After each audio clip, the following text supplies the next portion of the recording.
Chapter 48. Not by might nor by power.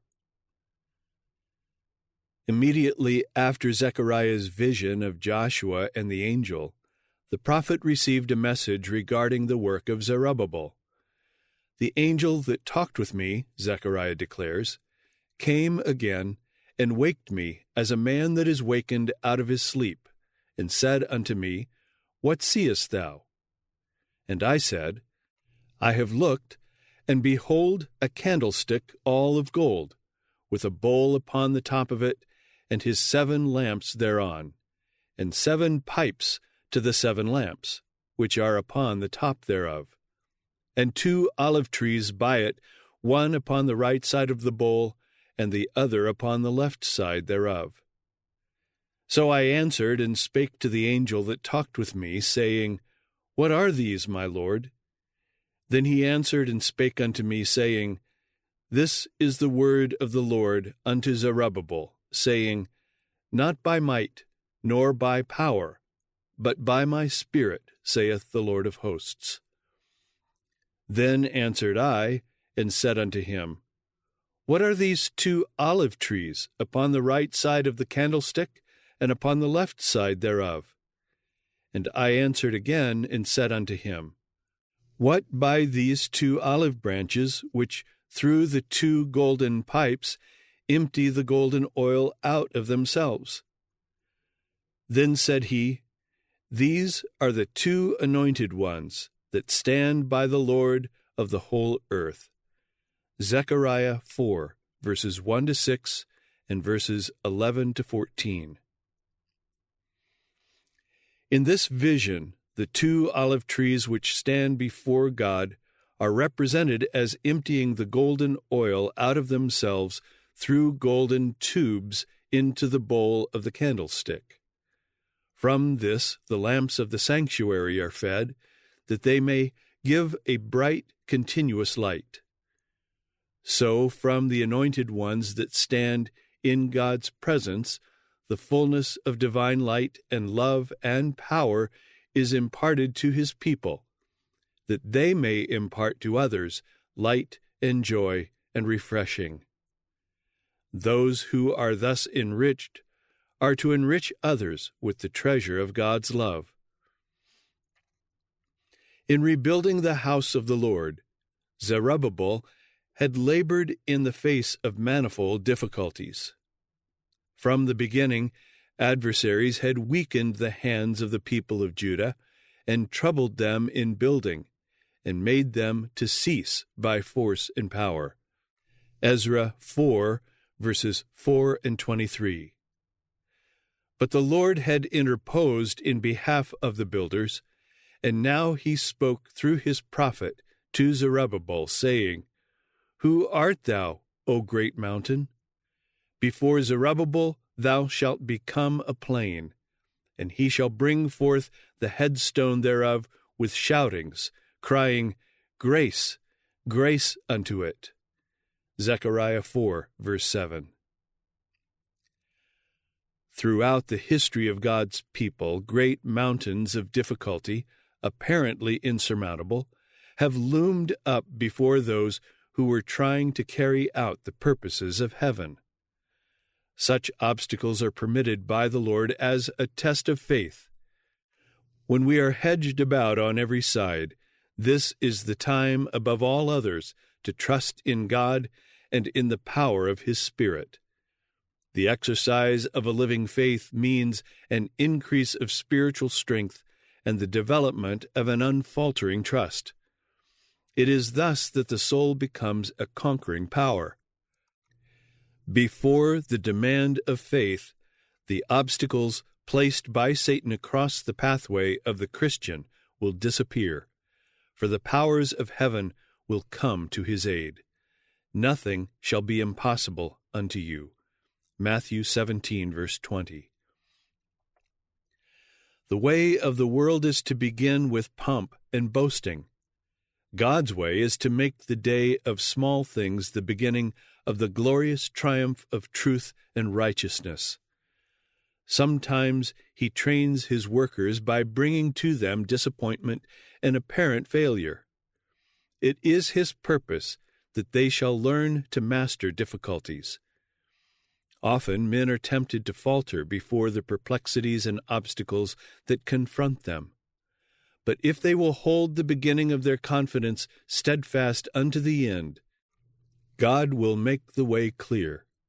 Success will come to them as they struggle against difficulties. Before the intrepid spirit and unwavering faith of a Zerubbabel, great mountains of difficulty will become a plain, and he whose hands have laid the foundation, even his hands shall also finish it. He shall bring forth the headstone thereof with shoutings, crying, Grace, grace unto it. Zechariah 4, verses 9 and 7. Human power and human might did not establish the church of God, and neither can they destroy it. Not on the rock of human strength, but on Christ Jesus, the rock of ages, was the church founded, and the gates of hell shall not prevail against it. Matthew 16, verse 18. The presence of God gives stability to his cause. Put not your trust in princes, nor in the Son of Man, is the word that comes to us. Psalm 146, verse 3. In quietness and in confidence shall be your strength. Isaiah 30, verse 15. God's glorious work, founded on the eternal principles of right, will never come to naught. It will go on from strength to strength, not by might, nor by power, but by my Spirit, saith the Lord of hosts. Zechariah 4, verse 6. The promise, the hands of Zerubbabel have laid the foundation of this house, his hands shall also finish it, was literally fulfilled. Verse 9. The elders of the Jews builded, and they prospered through the prophesying of Haggai the prophet and Zechariah the son of Iddo. And they builded and finished it according to the commandment of the God of Israel, and according to the commandment of Cyrus and Darius and Artaxerxes, king of Persia. And this house was finished on the 3rd day of the month Adar, the 12th month, which was in the 6th year of the reign of Darius the king. Ezra 6, verses 14 and 15. Shortly afterward, the restored temple was dedicated. The children of Israel, the priests and the Levites, and the rest of the children of the captivity, kept the dedication of this house of God with joy, and upon the 14th day of the 1st month they kept the Passover. Verses 16, 17, and 19. The second temple did not equal the first in magnificence, nor was it hallowed by those visible tokens of the divine presence which pertained to the first temple. There was no manifestation of supernatural power to mark its dedication. No cloud of glory was seen to fill the newly erected sanctuary. No fire from heaven descended to consume the sacrifice upon its altar. The Shekinah no longer abode between the cherubim in the most holy place.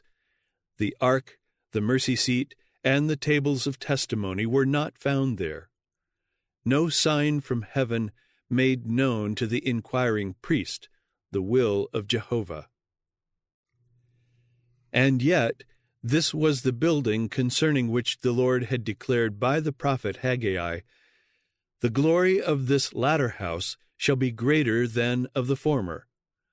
I will shake all nations, and the desire of all nations shall come.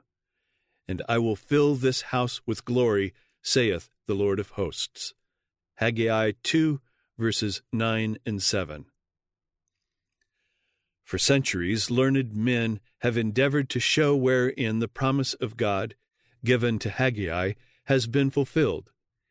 Yet in the advent of Jesus of Nazareth, the desire of all nations, who by his personal presence hallowed the precincts of the temple, many have steadfastly refused to see any special significance. Pride and unbelief have blinded their minds to the true meaning of the prophet's words. The second temple was honored not with the cloud of Jehovah's glory, but with the presence of the one in whom dwelt all the fullness of the Godhead bodily, God himself manifest in the flesh. Colossians 2, verse 9, 1 Timothy 3, verse 16. In being honored with the personal presence of Christ during his earthly ministry, and in this alone did the second temple exceed the first in glory. The desire of all nations had indeed come to his temple when the man of Nazareth taught and healed in the sacred courts.